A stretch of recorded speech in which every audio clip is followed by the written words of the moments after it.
Magandang umaga, ngayon po ay araw ng Sabado, June 7, 2025. Update po muli sa lagay ng panahon. Halos mabalot ng makakapal na kaulapan ang kalupaan ng Pilipinas, bunsod ng pinagsamang epekto ng papalapit na low pressure area at habagat. Ngayong weekend, inaasahang magiging ganap itong bagyo at tatawagin itong bagyong Auring ng Pag-asa bilang kauna-unahang bagyo sa loob ng ating Philippine Area of Responsibility. At inaasahang patuloy po na papalakasin ang nasabing habagat. Ngayong araw, ang Metro Manila, Cavite, Laguna, Batangas, Rizal, Mimaropa, Western Visayas, Negros Island Region, Zamboanga Peninsula, BRMM at Sorsogon, apektado po ng habagat kaya asahan po dyan na maulap na halangitan na may kalat-kalat na pag-ulan at thunderstorms.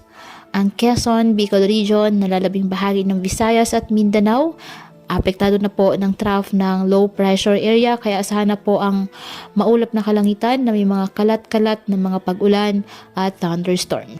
Maging alerto at handa po sa mga banta ng mga biglaang pagbaha at pagguhon ng lupa at matiling mantabay sa mga susunod pang update hinggil po sa lagay ng panahon.